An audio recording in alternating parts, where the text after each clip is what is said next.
This is Hirochi Raceway, one of the oldest maps in BeamNG Drive. It's been around since the very first trailers, and by now it's rare to find someone who hasn't tried its challenges. But beneath the clean, perfect visuals of this iconic track lies a hidden trial that can break even the toughest sim racers. With sand, grass and curves, with thousands of runs and near-perfect lines, with broken wheels and crushed hopes.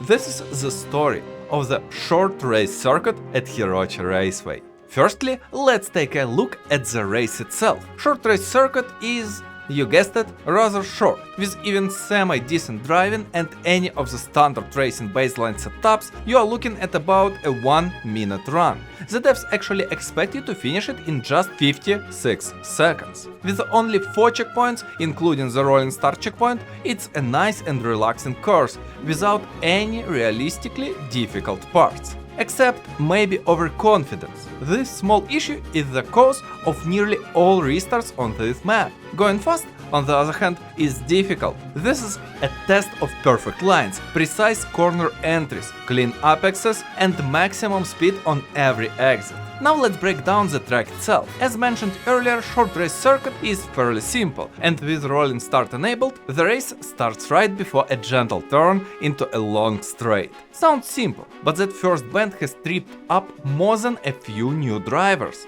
Thankfully, the actual race start trigger is farther down the road, so messing it up doesn't ruin the run. Next up, the first real corner. Wide, open and a bit deceptive. It looks easy, but coming too hot and you are either hugging the wall or bleeding speed trying to recover. There are two ways to take it: early turn in or wide line. Early turn in usually wins, letting the driver brake late and still carry speed. Then comes a right-hander that's easy to misjudge. Depending on the car, it's either nothing or it's the sole reason for your 5th restart. The braking zone is shorter than it looks, and missing it usually means a trip to the grass and a ruined run. After that, the toughest part of the map. A tight 180-degree corner that keeps tightening all the way through. This turn feels normal at first, until it doesn't. This one destroys racing lines. The trick is to stay wide, then snap in at just the right moment. Too early and you bog down. Too late and you are heading straight for the grass with predictable results. Next, a chicane. Pretty chill overall, but the first part is downhill and barely banked, enough to throw off the car if you are not ready. After that comes a clean right turn, one of the easiest corners on the map, followed by a straight, leading into yet another easy corner. The final section starts with a steep uphill, right before the last corner. And that corner isn't really the problem, it's the climb leading into it. The car feels great going up, until the road suddenly flattens out and the grip just disappears. It's one of those parts where understeer from acceleration is a major issue, and it's all due to a false sense of security from the uphill beforehand. It's time to dive into the history. Despite this track being one of the first introduced into the game, even before BeamNG officially hit Steam, active speedrunning didn't start right away. In fact, it took about 5 years before the first real records started appearing. The first ever run was submitted by AZ. Sadly, the footage has been lost to time. Still, the final result was 1 minute and 9 seconds, not bad for a stock hill climb SBR4, but far from what's possible on this map with that car. Still, it was the first run, the one that put all eyes on the short race circuit.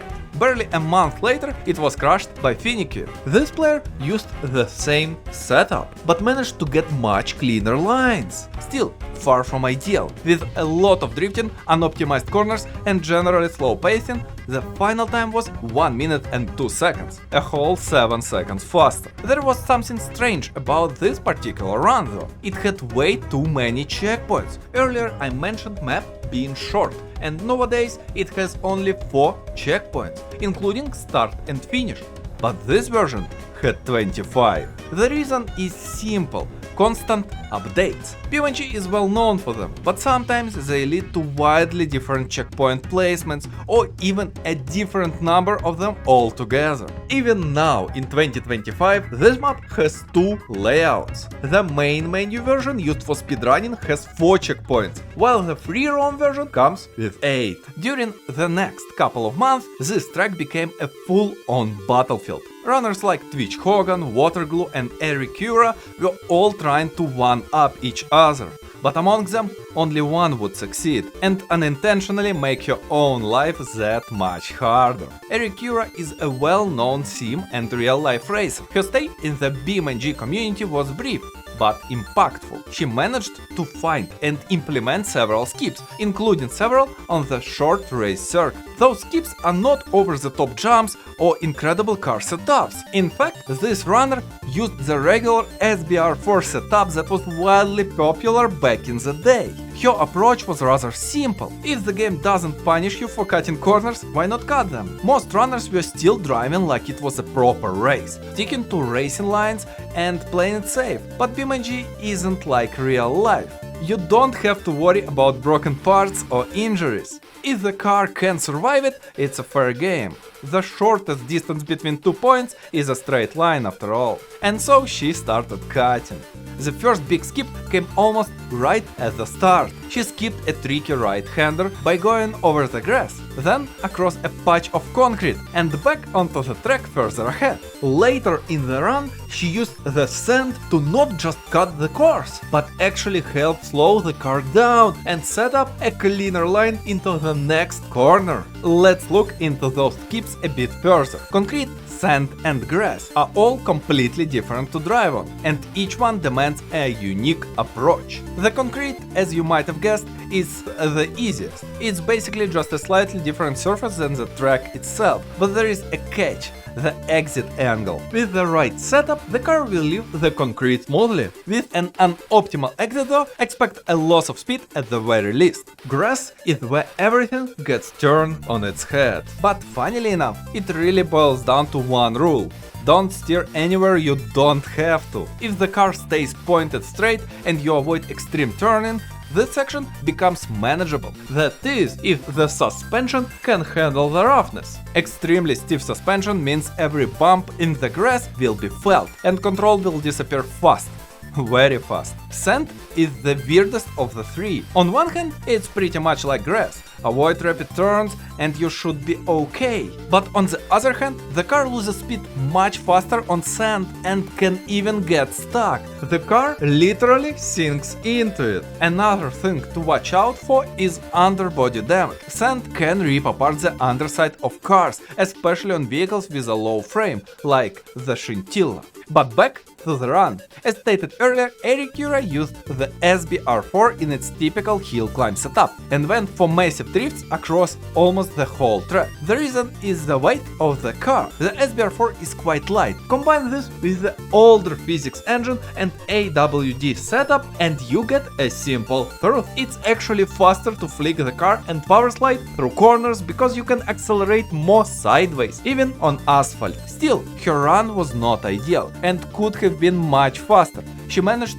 to beat the previous world record holder, Waterglue, by 1.4 seconds, with a final time of 1 minute and 3/10. Ultimately, this skip showcase sparked a real gold rush on the track. What followed was a full year of world records. Hundreds of players tried their luck, but only 7 made it to the leaderboard. Among them was Waterglue, who managed to score it big.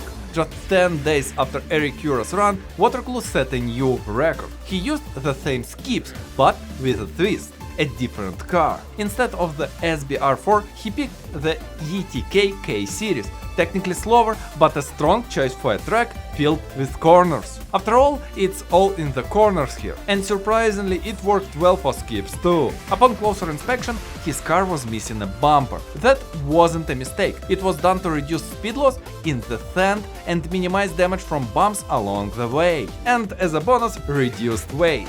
Even with good lines and a near-perfect setup, BeamNG physics fought back. The grass almost threw him off, and the sand killed half of his speed. But Waterglue expected that and pushed through. After dozens of attempts, he finally nailed the run. His final time was 59.8 seconds. With that, he broke the 1-minute barrier and saved 6/10 in the process. After that historic record, another challenger appeared.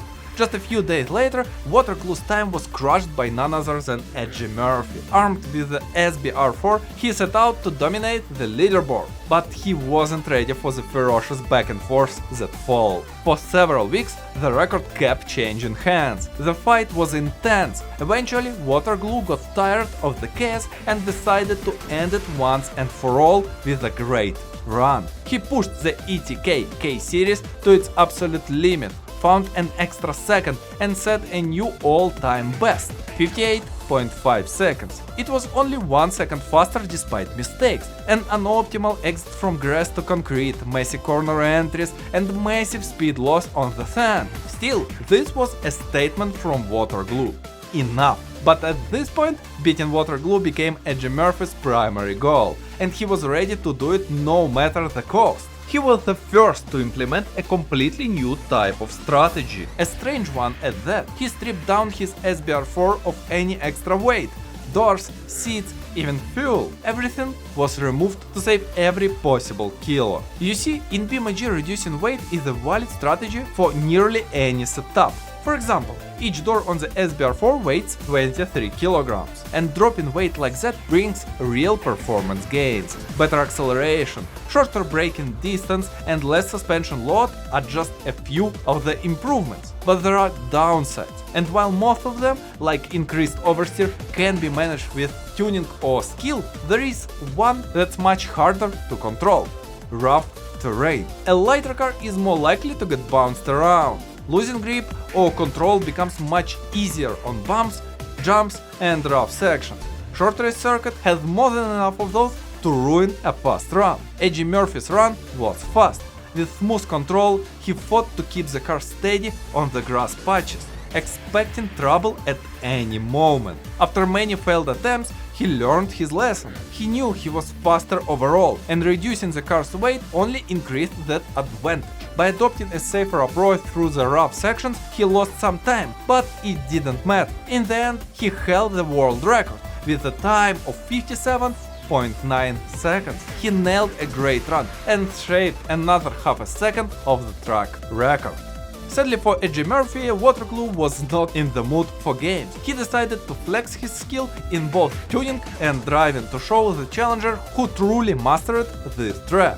This time he switched to the Hirochi Sunburst, a vehicle much better suited for off-road and capable of preserving speed through the sand section. It was almost perfect. Almost. Unfortunately, this car had issues with wheel hopping during deceleration, but that was not a major problem. Another interesting detail about this tune was that there was no weight reduction except for the fuel, and even that was not pushed to the absolute limit. Waterglue's run was impressive, not without mistakes. Unoptimized corners here and there are normal on a map where the corners make up almost the entire track. Even the sand section was cleaned decently. The driver did lose a bit of time on the final corner, but not much. His time was a massive flex, 56.2 seconds, a full 1.7 seconds faster than the previous record. That record stood for quite a while. Eddie Murphy tried to beat it, but to no avail.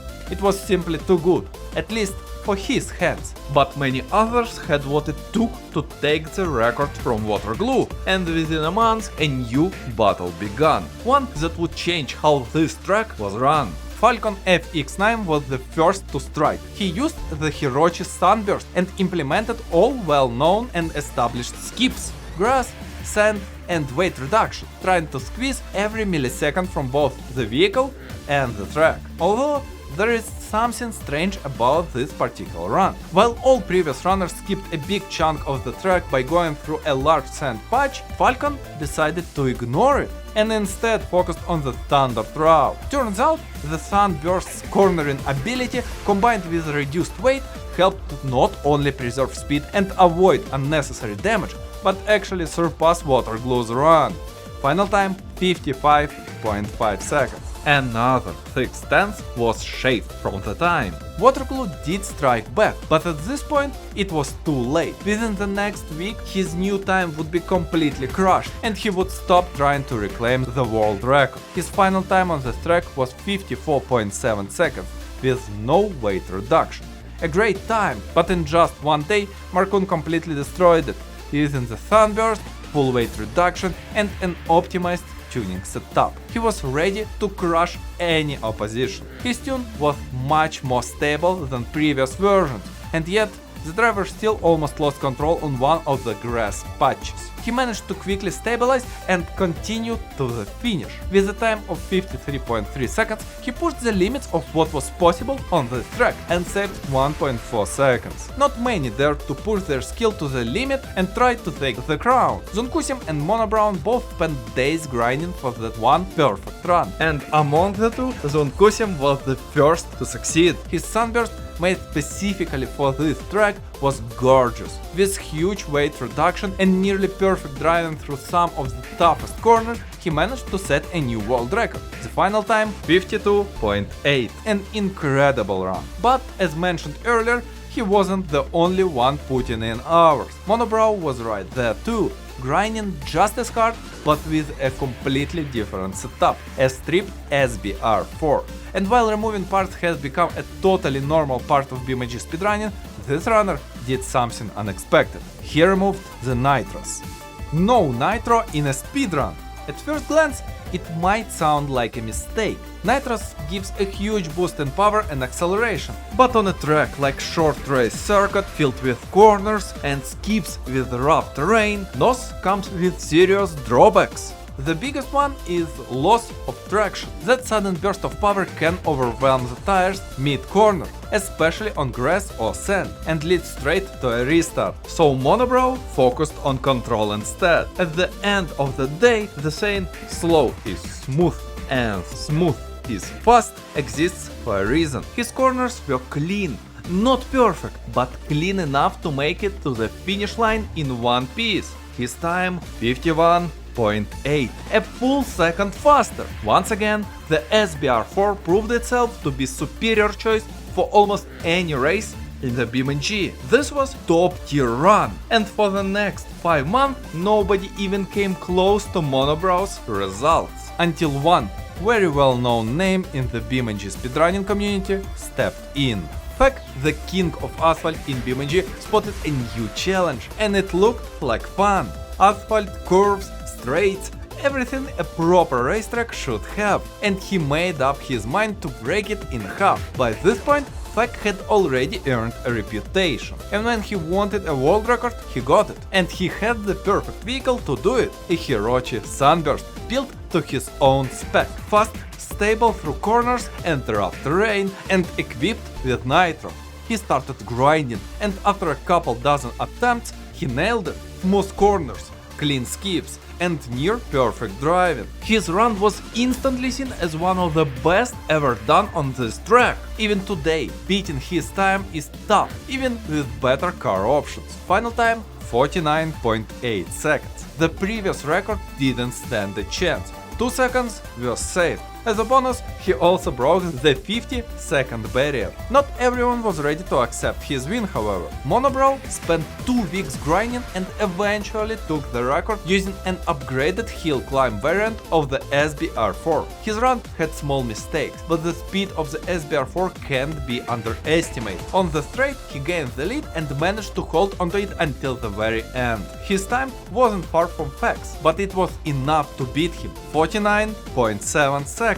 He saved 7,000ths of a second. Sadly for Monobrow, Fack is not someone who is easily beaten. Just 13 days later, he returned with another crushing victory. This time using a custom SBR4 tune, faster, lighter, and with even more control through corners. His run was simply better than Monobrow's, less mistakes and cleaner lines. He finished with 49.3 seconds, shaving off another 4/10. At this point, everyone accepted defeat at the hands of Fag. The only way to beat him was to find a new car setup and even cleaner driving. Luckily, the community had just the person for the job. Serzari is a well-known driver and a big part of the BeamNG speedrunning community. He held many records back in the day and was always on the lookout for a tough challenge to conquer. This time, the challenge was expected to be the toughest yet. It took the community 5 months and 12 days of relentless effort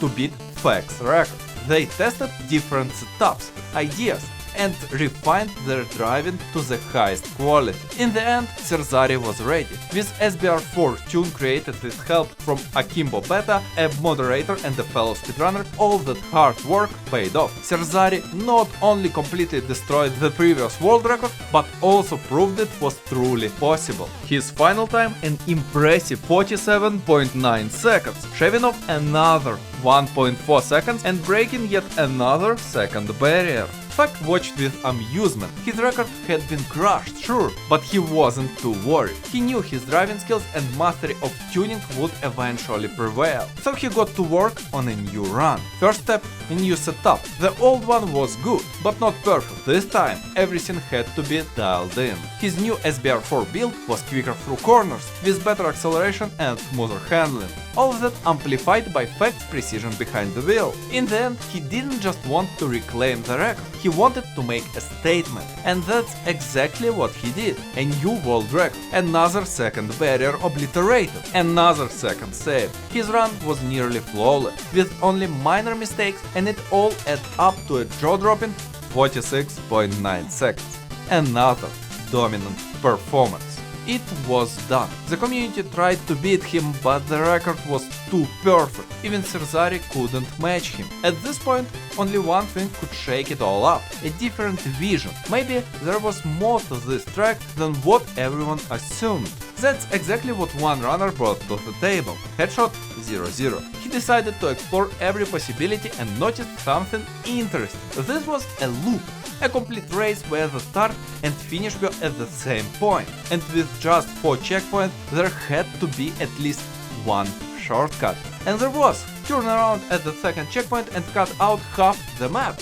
This skip was only possible thanks to the map having just 4 checkpoints. When launched from the main menu, their placement was nearly perfect for it. A short drive from the start, then a sharp 180 at the second checkpoint, after that a quick detour outside the intended race path through the access road, and a clean jump through a conveniently open hole in the fence. And just like that, a skip that would change the map forever. Headshot's run was nothing special, clean, but nowhere near Fag's level of driving. Still, the skip was flawless, a sharp 180, a smooth jump through the fence, and just like that, one half of the map was gone. At that point, nothing could stop him. He finished strong, and after 2 months, Fag was finally defeated. The new world record, 45.4 seconds, a massive 1.6 seconds save. Monobrow didn't waste time to finally retake the crown. In just a month, he mastered the skip and improved his own car setup to better suit the specific driving that was required. It was not just rough terrain now. The map demanded superior acceleration to get back in the race as fast as possible and perfect control through the fence, and his SBR4 was up to the task.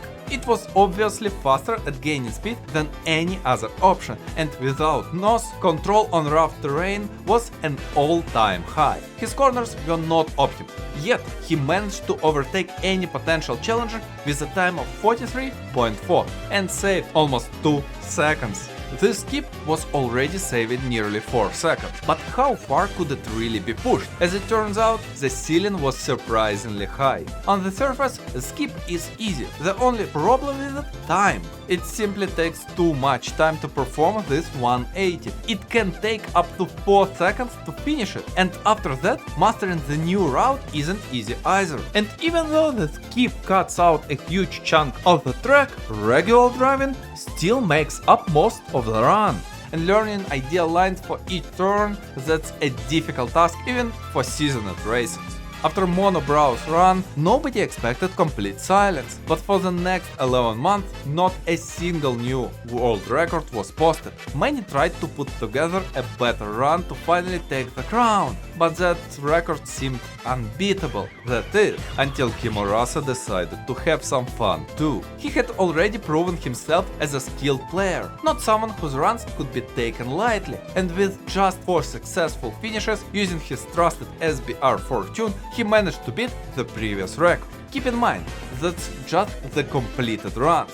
With how unpredictable rough terrain can be in BeamNG, the number of failed attempts likely reached the dozens. Interestingly, Kimorasa didn't go for the usual 180 drift. Instead, he aimed for a smoother skip. It's technically slower to execute, but with a bit of practice, this smoother line preserves more momentum. With how powerful these cars are, drifting into the skip often kills traction and loses time. It's less noticeable with the SBR4, but still a factor. After a clean skip, the rest of the run was smooth. His final time 42.6 seconds.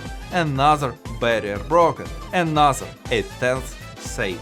And after that, the battle of cleaner lines began. First up, Morse BeamNG. His SBR4 was on par with Kimorasa's, but without nitro, it was noticeably slower. Still, the runner focused entirely on control, and it paid off. After nearly 30 successful attempts, he managed a great and clean run. His skip was incredibly smooth, and everything before and after looked nearly perfect. But the lack of extra power from nitros held him back, and in the end, he only managed to save a 10th. Still, with a final time of 42.5 seconds, he took the crown and earned his place among the world record holders. Kimorasa struck back quickly. In just 6 days, the record was broken and the crown reclaimed. And this time, he wasn't just trying to win, he wanted to send a message, just like Fact had done before him.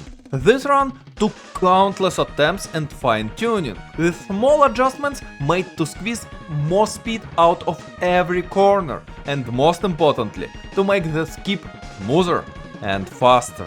The result was incredible, a nearly perfect skip with no delay. It was still slow by nature, but faster than anyone else had managed, and with almost zero mistakes afterward, Kimorasa crossed the line with a new world record. Another second barrier broken, another 8/10 saved. Final time 41.7 seconds. The next several years were slow for this map. Many tried to challenge Kimorasa's record, but with no new tricks or skips, it became a battle of perfection. Just pure driving, every slight mistake meant a restart. Hundreds of attempts were made, many were applauded, but none came close to Kimorasa's time. Was it the end? Had his intimidation tactic actually worked? Not quite.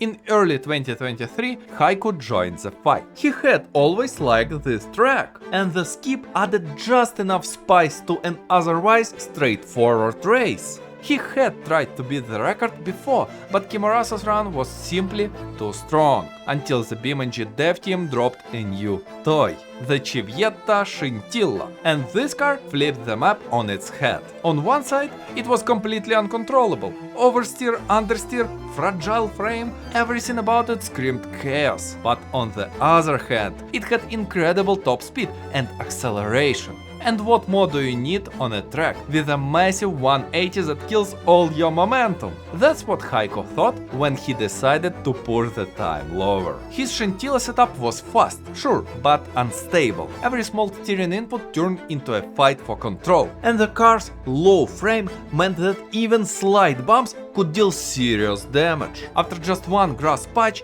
his Scintilla was already banged up, but that didn't matter. With a few bumps, some scrapes, and a constant battle against the car, Hyku pulled off a solid run. Surprisingly, it wasn't much faster, just 2/10 ahead. His final time was 41.5 seconds. Kimorasa didn't try to respond. By this point, the map was forgotten by most of the community, and so Hyku quietly held the record for almost 2 years, until he decided to improve it. This time he came prepared with a battle-hardened Scintilla, more control, less raw power, and way more experience driving the beast. Even though his skip wasn't perfect, he lost a bit of time on the access road and the damage add up, the run was phenomenal. Final time 40.6 seconds, an improvement of almost 8/10. But with that time, a new question spread through the community. How low can this record really go? And to answer this question, many players have gone out of the way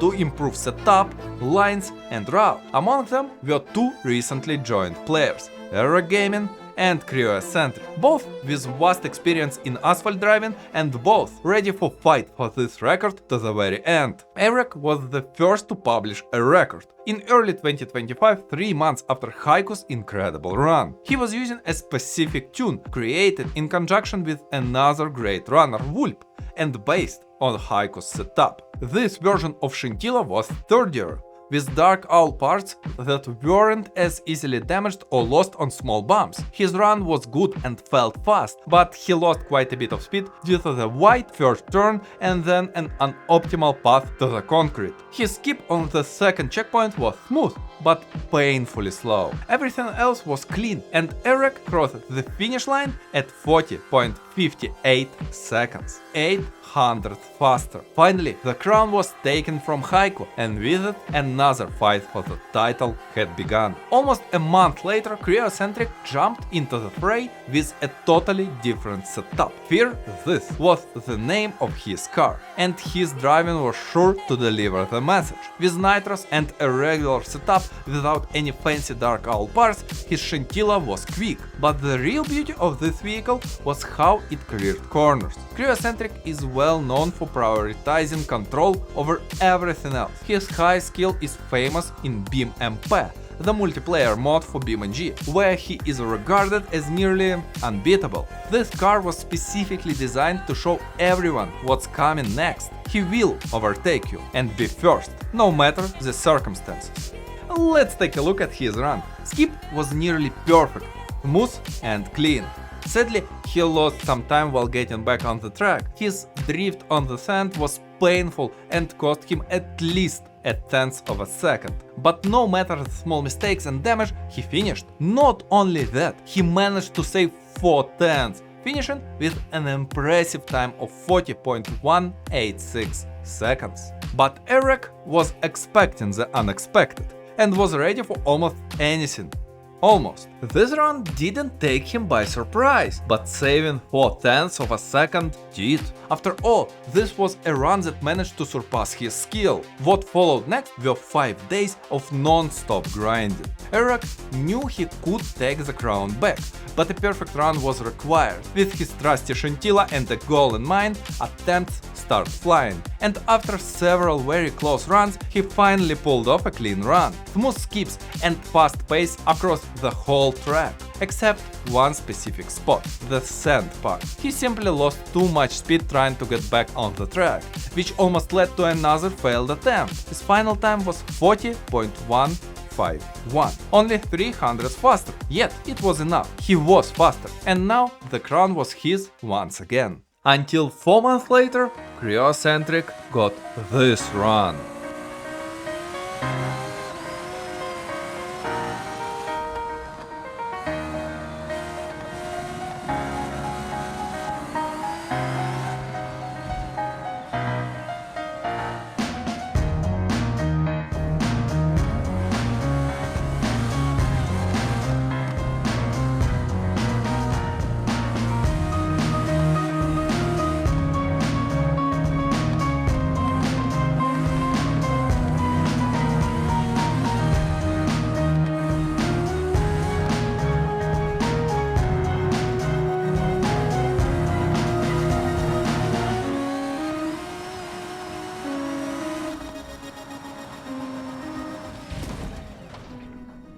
His run can be summed up in one phrase: mastery over lines. Or at least very close to it. Not without mistake though. His biggest error was being slow when hitting the second checkpoint. This happened because of his turnaround at that checkpoint. You see, checkpoints in BeamNG are very generous. Wide, tall and long. And use of this feature is very common in BeamNG speedrunning, especially on the track editor tracks, where launches to the finish are common and sometimes even from beneath the road. But here the exact distance matters. Getting it right can save time, but overestimating the checkpoint size can lead to a restart. Cryocentric's run was right on the edge of the checkpoint, which caused a brief stall, giving the game a moment to register that he was indeed inside the checkpoint. This cost him a lot of time. Later, when re-entering the track, he went wide and lost some speed. Not much, but on a track like this, every fraction of a second counts. Final time 39.654. Incredible record. And another huge second barrier was broken. And that was Hirochi Raceway, short race circuit. A track with everything you wouldn't expect on a race course. Rough terrain and skips that cut out half the map. It looks easy, but beneath that simplistic surface lie thousands of attempts, sweat and blood from speedrunners pushing themselves to the absolute limit. And who knows what the future holds for this track? After talking to speedrunners, I know one thing for sure. A low 39-second time isn't just possible, it will happen. Special thanks to everyone who helped and shared information about runs and tunes. Without you, this wouldn't have been possible. Thank you for watching, don't forget to hit like and subscribe, and I hope to see you in the next one.